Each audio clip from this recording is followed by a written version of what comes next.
Hello friends, welcome to my YouTube channel. Yeh Rishta क्या कहलाता है अपकमिंग एपिसोड के अपडेट आपके लिए लेकर आई हूँ। वीडियो शुरू करने से पहले मेरी आप लोगों से एक छोटी सी रिक्वेस्ट है, प्लीज़ वीडियो को हाइप कर देना एंड चैनल को सब्सक्राइब कर देना। Thank you. जया वीरा से कहती है कि अच्छा हुआ कि वह खाने के लिए आई है। वह कहती है कि आज अपना खाना किसी को मत देना। अभीरा मन ही मन सोचती है कि मैं अरमान से कैसे मिलूंगी और मायरा के बारे में कैसे पता लगाऊंगी। इसी बीच केसरी आती है और कहती है कि मैं इतनी लंबी लाइन में खड़ी नहीं रह सकती। वार्डन कहती है कि खाना खाना है तो लाइन में लगना होगा। तभी अभीरा केसरी से कहती है कि तुम मेरी जगह ले लो, लेकिन केसरी मना कर देती है और कहती है कि आज मेरी तबीयत ठीक नहीं है, मेरे साथ मजाक मत करो। लेकिन अभीरा अपनी जगह से हटकर लाइन में पीछे लग जाती है। केसरी हैरान होती है। वार्डन केसरी से कहती है कि अभीरा को देखकर ही थोड़ी सुधर जाओ। जया अभीरा से कहती है कि भगवान ही जाने कि तुम किसी मिट्टी की बनी हो। अभीरा कहती है कि मैं भी उसी मिट्टी की बनी हूँ जिसकी केसरी बनी है। जया कहती है कि तुझ में और केसरी में जमीन आसमान का फ़र्क है। अभीरा मुस्कुराकर जवाब देती है कि केसरी की तबीयत सही नहीं थी। मुझे दूसरों की मदद करना अच्छा लगता है, ये मेरी आदत है। दूसरी तरफ अरमान पंडित जी से कहता है कि मुझे ज़रूरी काम से जाना है, लेकिन पंडित जी उसे रोकते हैं और कहते हैं कि ये पूजा उसके और गीतांजलि के लिए रखी गई है। यह सुनकर अरमान हैरान हो जाता है और गुस्से में जाने लगता है। गीतांजलि उसे रोकती है और कहती है कि पूजा में सिर्फ 1 घंटा ही लगेगा, उसके बाद चले जाना। अरमान गुस्से में कहता है कि तुमने अभीरा का नाम लेकर मुझे बहकाने की कोशिश की है। मैं मायरा नहीं हूँ, तुम मुझे मैनिपुलेट नहीं कर सकती। इसी बीच विद्या अरमान को समझाने की कोशिश करती है, लेकिन अरमान कहता है कि मैंने पूजा के लिए पहले ही मना कर दिया था, लेकिन गीतांजलि ने अभीरा का नाम लेकर हमारे लिए पूजा रखी है। गीतांजलि दुखी होकर कहती कि क्या एक पत्नी अपने पति के लिए पूजा भी नहीं रख सकती। अरमान गुस्से में कहता है कि ये सब बकवास मत करो, मेरी वजह से अभीरा जेल में है और तुम चाहती हो कि मैं तुम्हारे साथ बैठकर यहाँ घर घर खेलूँ। मेरी प्योरिटी अभीरा को वापस लाना है, तुम मेरी प्योरिटी नहीं हो। ये सुनकर गीतांजलि दुखी हो जाती है। अरमान वहाँ से चला जाता है। इसके बाद कावेरी ऐलान करती है कि अब क्रिस और तान्या पूजा करेंगे। तान्या बहाना बनाने की कोशिश करती, लेकिन कावेरी सख्ती से उसे आदेश देती है कि जैसा कहा गया है वैसा ही करो। तान्या चुप हो जाती है। कावेरी काजल को कहती है कि तान्या के लिए चुनरी लेकर आए। दूसरी तरफ मायरा बैग पैक कर रही होती है और अरमान से नाराज़ होती है। वह कहती है कि पापा ने अपना वादा तोड़ा है, वह मम्मा को वापस नहीं लेकर आए और उन्होंने मुझसे झूठ भी बोला है। मायरा खुद अवीरा से मिलने का फैसला करती है और वहाँ से निकल जाती है। दूसरी तरफ वार्डन अवीरा को खाना लेने के लिए कहती है, लेकिन अवीरा खाना नहीं लेती है और अचानक उसकी बेचैनी बढ़ जाती है। वह परेशान हो जाती है। इधर मायरा बाहर जाने के लिए प्लानिंग कर रही होती है। तभी उसे काजल देख लेती है। मायरा पीछे के दरवाजे से बाहर चली जाती है। काजल उसके पीछे जाती है और उसे मायरा पर शक होता है। मायरा बाहर आती है, तभी वह संजय को देखती है। मायरा छुपकर बाहर जाने लगती है। तभी उसे नई डांस टीचर मिल जाती हैं। वह उससे पूछती है कि क्या तुम मायरा हो, लेकिन मायरा उसे झूठ बोलती है कि मैं मायरा नहीं हूँ। मायरा वहाँ से भाग जाती है। संजय और काजल उसके पीछे जाने लगते हैं।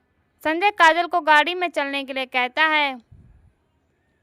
दूसरी तरफ अरमान जेल में आता है और सोचता है कि उसे जल्द से जल्द अभीरा को जेल से बाहर निकालना है। वह वार्डन से कहता है कि मुझे अभीरा से मिलना है, लेकिन वार्डन कहती है कि आप अभीरा से नहीं मिल सकते। अरमान हैरान होकर कारण पूछता है। वार्डन बताती है कि जब कैदी कोई गलती करते हैं तब उनके विजिटेशन राइट कैंसिल कर दिए जाते हैं, इसीलिए आप अभीरा से नहीं मिल सकते। अरमान कहता है कि मुझे जेलर से मिलना है। वार्डन कहती है कि जेलर मैडम अभी व्यस्त हैं। अरमान कहता है कि मैं इंतज़ार कर लूँगा। वार्डन जेलन को फ़ोन करके बुलाती है। इसके बाद जेलर आती है तो अरमान पूछता है कि मुझे अभीरा से मिलने क्यों नहीं दिया जा रहा। जेलर कहती है कि उसने मेरी जेल का नियम तोड़ा है, इसीलिए उसके विजिटेशन राइट कैंसिल कर दिए हैं। अरमान कहता है कि मेरी क्लाइंट बहुत अच्छी इंसान है, उनके साथ नाइंसाफ़ी हुई है। जेलर कहती है कि आपकी अच्छी इंसान जेल में फ़ोन पर बात करते हुए पकड़ी गई थी। ये सुनकर अरमान चौंक जाता है। जेलर कहती है कि कोर्ट के ऑर्डर के बिना हम आपको उनसे नहीं मिलने दे सकते। अरमान परेशान हो जाता है। दूसरी तरफ मायरा रास्ते में अकेले जा रही होती है और लोगों से पूछती है कि जेल कहाँ है। सभी उससे वही पूछते हैं कि उसके माता पिता कहाँ हैं। मायरा परेशान होकर अकेले ही जाने लगती है। इधर अभीरा की बेचैनी बढ़ती जाती है। तभी वह जलेबी बाई को फ़ोन पर बात करते हुए देखती है, जो कहती है कि बिजनेस में घाटा नहीं होना चाहिए। तभी वह अभीरा को देखती है। वह अभीरा से पूछती है कि क्या तुम्हें अपनी बेटी से बात करनी है। अभीरा कहती है कि मुझे नियम नहीं तोड़ना। वह पूछती है कि आपके पास दूसरा फ़ोन कहाँ से आया। जलेबी बाई कहती है कि मुझे जादू आता है। अभीरा कहती है कि मुझे झूठ पकड़ना आता है। सच बताइए कि आप किस जुर्म में यहाँ बंद हैं। जलेबी बाई कहती है कि मैं यहाँ बच्चों की तस्करी के जेल में बंद हूँ। अभीरा चौंक जाती है। दूसरी तरफ मायरा रास्ते में भटक रही होती है। काजल और संजय मायरा को ढूंढ रहे होते हैं। मायरा उन्हें देख लेती है और वहाँ से भाग जाती है। दूसरी तरफ अभीरा जलेबी बाई पर गुस्सा करती है।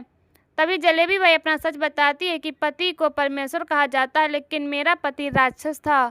उसने कुछ पैसों के लिए मासूम लड़कियों की ज़िंदगी बर्बाद कर दी और जब पुलिस ने मुझे पकड़ा तो उसने सारा इल्ज़ाम मुझ पर डाल दिया।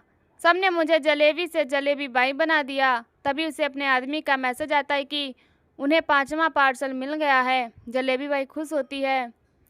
दूसरी तरफ कुछ गुंडे मायरा का किडनैप कर लेते हैं। संजय और काजल मायरा को ढूंढ रहे होते हैं। तभी वे मायरा को गाड़ी में ले जाते हुए देखते हैं। वे दोनों गाड़ी के पीछे भागते हैं, लेकिन गाड़ी चली जाती है। दूसरी तरफ जलेबी बाई अभीरा को वर्कशॉप में जाने के लिए कहती है। अभीरा जाने लगती है। तभी से पुरानी चोट पर दर्द होता है। अभीरा का दिल और ज़्यादा घबराने लगता है। दूसरी तरफ अरमान घर लौटता है और कावेरी को बताता है कि वह अभीरा से नहीं मिल पाया। तभी काजल घर आती है और उसे देखकर हैरान होते हैं। अरमान पूछता है कि क्या हुआ, तो काजल बताती है कि मायरा किडनैप हो गई है। अरमान चौंक जाता है। सभी लोग हैरान रह जाते हैं। अरमान को काजल की बात पर यकीन नहीं होता, लेकिन काजल उसे पूरी बात बताती है कि उसने मायरा को घर से बाहर जाते हुए देखा था और उसका किडनैप हो गया। काजल अरमान से माफ़ी मांगती है। अरमान तुरंत वहाँ से चला जाता है। गीतांजलि अरमान के पीछे जाने लगती है, लेकिन विद्या गीतांजलि को रोकती है और कहती है कि अरमान तुमसे नाराज़ है, इसीलिए तुम उसके साथ मत जाओ। काजल गीतांजलि से माफ़ी मांगती है, लेकिन विद्या काजल पर इल्ज़ाम लगा देती है कि उसने मायरा को बचाने की कोशिश नहीं की। काजल रोते हुए कहती है कि उसने और संजय ने बहुत कोशिश की थी। विद्या काजल पर भड़क जाती है और सारा दोष काजल को देती है। काजल दुखी हो जाती है। दूसरी तरफ अभीरा जलेबी बाई के सेल में आती है और जलेबी बाई से खुद के केस की फाइल दिखाती है। अभीरा फाइल देखती है और कहती है कि आपके खिलाफ तो इसमें बहुत सारे सबूत हैं, इससे आपको बेगुनाह साबित करना मुश्किल है। तभी अभीरा देखती है कि जलेबी बाई वहाँ नहीं होती। अभीरा को उस पर शक होता है और वह सच पता लगाने का फैसला करती है। इसी के साथ एपिसोड खत्म हो जाता है। अगले एपिसोड में देखने को मिलेगा कि नए सबूतों के आधार पर कोर्ट अभीरा को रिहा कर देता है। घर पर सभी लोग अभीरा का स्वागत करते हैं। मायरा अभीरा के गले मिलने की कोशिश करती है, लेकिन तभी अभीरा वहां से भाग जाती है। अरमान उसके पीछे जाता है। अभीरा सीढ़ियों पर फिसल जाती है। तभी मायरा चिल्लाती है और यहीं पर एपिसोड ख़त्म हो जाता है। ऐसी वीडियो देखने के लिए हमारे चैनल को सब्सक्राइब करें एंड वीडियो को हाइप करें और हमें कमेंट में बताओ वीडियो कैसी लगी। तब तक के लिए बाय बाय।